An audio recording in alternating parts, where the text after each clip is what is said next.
Apakah salat syuruk sama dengan salat duha? Kita harus tahu waktu bas terbitnya matahari itu dilarang oleh Nabi Muhammad SAW kita salat di waktu tersebut. Tidak boleh kita salat sampai terbitnya matahari, tidak boleh. Harus kita tunggu 10 atau 15 menit. Kalau sudah tunggu 10 atau 15 menit, di awal waktu duha boleh kita namakan syuruk. Awal waktu duha boleh kita namanya syuruk. Di waktu-waktu yang lain duha biasa. Apakah sama? Ya, juga sama, tapi beda nama karena dalam bahasa Arab setiap waktu ada nama. Setiap waktu ada nama. Awal pagi ada nama, tengah pagi ada nama, akhir pagi ada nama, awal sore ada nama, tengah sore ada nama lagi, akhir sore ada nama lagi. Di malam dari maghrib sampai waktu subuh ada 10 nama. Ada 10 nama. Awal waktu, ada yang kedua, yang ketiga, yang keenam. Bulan ini dalam bahasa Arab mempunyai lebih dari 20 nama. 20 nama. Kalau begini ada nama. Kalau lebih besar sedikit ada nama lagi. Kalau lebih besar sedikit ada nama lagi. Kalau lebih besar sedikit ada nama lagi. Kalau lebih besar sedikit ada nama lagi. Jadi dalam bahasa Arab syuruk artinya pas waktu syuruk atau sesudah syuruk sebelum 15 menit. Ini namanya waktu syuruk. Namanya waktu syuruk. Kenapa kita menamakan ini salat syuruk? Karena di awal waktu, di waktu syuruk. Di waktu syuruk kita namanya syuruk.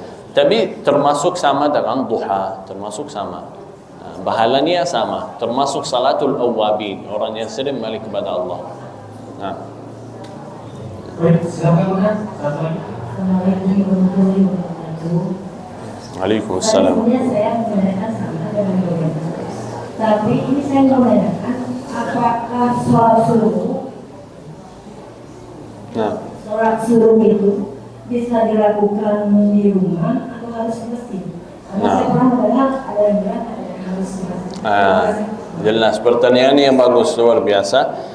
Rasulullah sallallahu alaihi wasallam gak pernah ada hadis yang sahih Rasulullah sallallahu alaihi wasallam mengerjakan salat duha di masjid. Ada hadis yang sahih. Ada menajak hadis yang kita sudah hafal, barang siapa yang salat subuh dan duduk sampai terbitnya matahari dan salat 2 rakaat dapat pahala umrah dan haji sempurna. Betul hadis ini. Ini biasanya kalau kita dengar pasti di masjid kita salat, pasti di masjid. Tapi gak ada dari sahabat yang pernah lihat Rasulullah mengerjakan hal tersebut. Itu seperti yang saya tadi sampaikan, Rasulullah mungkin menajak kita untuk amal, tapi Rasulullah sendiri gak pernah mengerjakan amal tersebut.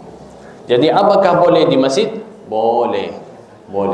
Rasulullah dalam hadis yang sahih pernah ada sahabat melihat Rasulullah duduk di masjid sampai terbitnya matahari dan dia sibuk baca zikir dan baca salat. Tapi di dalam riwayat ini tidak ada Rasulullah salat atau berdiri salat 2 rakaat.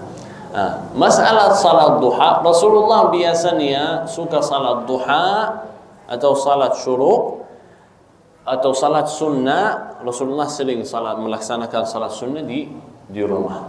Semua salat sunnah sering melaksanakan di rumah. Tapi apakah boleh di masjid? Boleh dan pahalanya sama. Boleh kita mengerjakan di rumah, boleh kita mengerjakan di masjid, boleh. Dari Siti Aisyah, kata Siti Aisyah, saya gak pernah lihat Rasulullah sallallahu alaihi wasallam salat duha di rumah. Aisyah istri Rasulullah gak pernah lihat Rasulullah salat di rumah, gak pernah. Tapi dari sahabat mereka pernah lihat Rasulullah. Berarti Rasulullah salat di mana? Salat di masjid. Dari Ummu Hani, istri yang lain, Ummu Hani radhiyallahu anha, pernah lihat Rasulullah di mana? Di rumah. Jadi dua-duanya pernah melaksanakan oleh Nabi Muhammad. Di rumah pernah, di masjid pernah. Kalau kita bisa membahaskan masalah hadis-hadis, kita akan lebih jelas. Apakah ini Aisyah salah? Tidak. Aisyah pernah menjelaskan Rasulullah salat 4 rakaat. Dari mana dapat Aisyah? Padahal kata Siti Aisyah tak pernah lihat, kan? Aisyah pernah dengar dari istri-istri yang lain atau dari sahabat Rasulullah pernah mengerjakan salat duha. Jadi boleh di rumah, boleh di masjid, pahalanya sama. Kapan kita salat di masjid? Kalau saya sedang di masjid, salat subuh, sudah baca zikir, sudah terbitnya matahari, masih ada waktu, saya salat.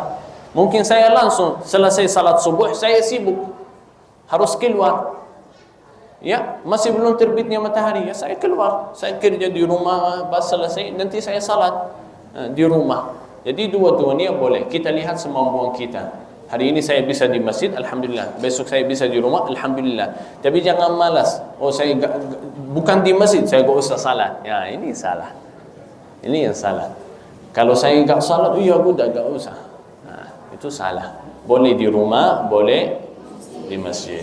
Nah.